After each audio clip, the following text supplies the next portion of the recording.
بسم الله الرحمن الرحيم إن الحمد لله نحمده ونستعينه ونستغفره من يهده الله فلا مضل له ومن يضلل فلا هادي له وأشهد أن لا إله إلا الله وحده لا شريك له وأشهد أن سيدنا ونبينا وحبيبنا وشفيعنا وقرة أعيننا محمدا عبده ورسوله صلی اللہ تبارک و تعالی علیہ وعلی آلہ واصحابہ وازواجہ وذریتہ وبارک وسلم تسلیما کثیرا اما بعد فاعوذ باللہ من الشیطان الرجیم بسم اللہ الرحمن الرحیم کل نفس ذائقۃ الموت وانما توفون اجورکم یوم القیامہ فمن زحزح عن النار وادخل الجنة فقد فاز وما الحیاة الدنیا الا متاع الغرور سبحان ربک رب العزة عما یصفون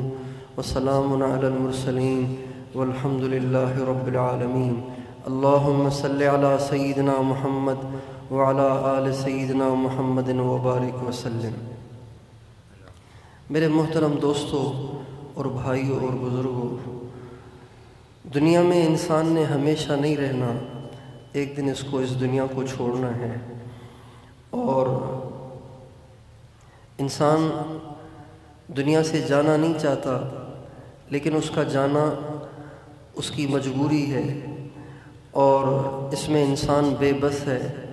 بہت سے لوگ ہیں کہ جن کی عمریں 100 تک چلی گئیں، اور ان کے نواسے اور پڑ نواسے، پوتے اور پڑ پوتے بھی دنیا میں آ گئے، لیکن وہ آج بھی دنیا میں رہنے کی خواہش رکھتے ہیں، آج بھی دنیا میں رہنا چاہتے ہیں، آج بھی موت کو وہ ناپسند کرتے ہیں، لیکن جب ان کے بھی جانے کا وقت آئے گا ان کو بھی جانا پڑے گا، میرے آپ کے جانے کا وقت آئے گا مجھے آپ کو بھی جانا پڑے گا۔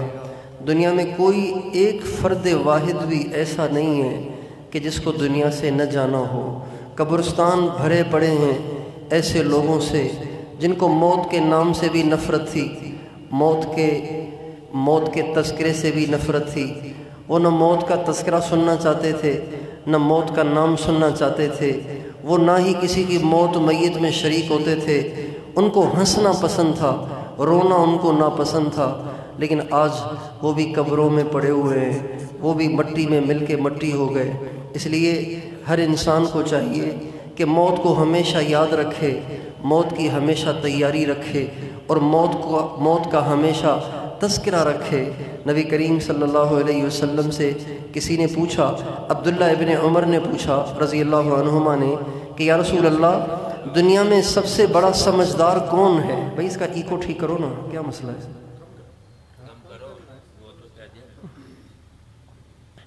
دنیا میں سب سے بڑا سمجھدار کون ہے؟ دنیا میں سب سے بڑا عقل مند کون ہے؟ آپ علیہ السلام نے فرمایا، دنیا میں سب سے بڑا سمجھدار وہ ہے جس نے مرنے سے پہلے مرنے کی تیاری کر لی ہو۔ انسان چھوٹے چھوٹے سفر کرتا ہے، اس کے لیے کتنی تیاری کرتا ہے، کپڑے تیار کرتا ہے، بیگ تیار کرتا ہے، پیسے تیار کرتا ہے، بکنگ کرواتا ہے، سیٹیں رکھواتا ہے، پتہ نہیں کیا کیا وہ تیاریاں کرتا ہے، لیکن ہمیشہ کا جو سفر ہے، جس سفر سے کبھی ہماری واپسی نہیں ہونی، آیا اس کے لیے بھی ہم کچھ تیاری کر رہے ہیں؟ نبی کریم صلی اللہ علیہ وسلم کی اگر زندگی کو ہم دیکھتے ہیں، اگر آپ علیہ السلام کی زندگی کو ہم پڑھتے ہیں، آپ علیہ السلام کی زندگی کو ہم سنتے ہیں، تو ہمارے نبی کا ہر پل آخرت کی تیاری پر مشتمل ہے۔ آپ کی زندگی کا کوئی پل، کوئی لمحہ ایسا نہیں ہے جس میں آپ کو آخرت بھول گئی ہو، جہنم بھول گئی ہو، جنت بھول گئی ہو، موت بھول گئی ہو۔ ہر پل، ہر آن، ہر گھڑی، ہر لمحہ ہمارے نبی کو آخرت یاد رہتی تھی۔ آپ چٹائی پہ لیٹے ہوئے ہیں اور آپ کی پیٹھ پہ نشان پڑ رہے ہیں۔ عبداللہ ابن مسعود رضی اللہ عنہ نے کہا، لَوِ اتَّخَذْنَا لَكَ وِطَاءً، یا رسول اللہ، آپ چٹائی پہ لیٹ رہے ہیں، بوریے پہ لیٹ رہے ہیں، آپ کی پیٹھ پہ نشان پڑ گئے، تو آپ کے لیے ہم نرم بستر نہ بنا دیں، نرم گدا نہ بنا دیں جس پہ آپ آرام سے لیٹ جایا کریں؟ آپ نے فرمایا، مالی ولد دنیا ما انا فی الدنیا الا کراکب، عبداللہ تم مجھے دنیا بنانے کا مشورہ دے رہے ہو، میرا تو دنیا سے کوئی واسطہ ہی نہیں ہے، میں تو اس دنیا میں مسافر کی طرح سے ہوں، چند روزہ زندگی ہے، چٹائی پہ بھی گزر جائے گی، اس لیے گدہ بنانے کی ضرورت نہیں ہے، میں چاہتا ہوں کہ آخرت کی تیاری میں رہوں اور آخرت کی کوشش میں لگا رہوں۔ میرے دوستو، ہمارے نبی کی زندگی کا ہر لمحہ آخرت کی تیاری میں گزرا ہے، اور ہمارے نبی کو آخرت کی تیاری کی ضرورت نہیں تھی۔ اگر آپ اپنے آپ کو اس طرح تکلیفوں میں نہ رکھتے اور ایسی فقیری اور مسکینی والی زندگی نہ بھی گزارتے، آپ پہ دنیا میں کوئی پریشانی نہ آتی، کوئی آزمائش نہ آتی، کوئی تکلیف نہ آتی، کوئی تنگی نہ آتی، پھر بھی آپ کے درجات وہی ہوتے جو اللہ نے آپ کے لیے مقرر فرمائے ہیں۔ آپ کے درجات میں کوئی کمی نہیں آنی تھی، لیکن آپ نے اپنی امت کو تعلیم دینے کے لیے، اپنی امت کو سکھانے کے لیے ساری زندگی ایسی گزاری ہے جیسی آج کل کا غریب بھی نہیں گزار سکتا۔ ساری زندگی تنگیوں میں، ساری زندگی فقر و فاقے میں، ساری زندگی بھوک میں، ساری زندگی سیدھی سادھی پھٹے پرانے کپڑے۔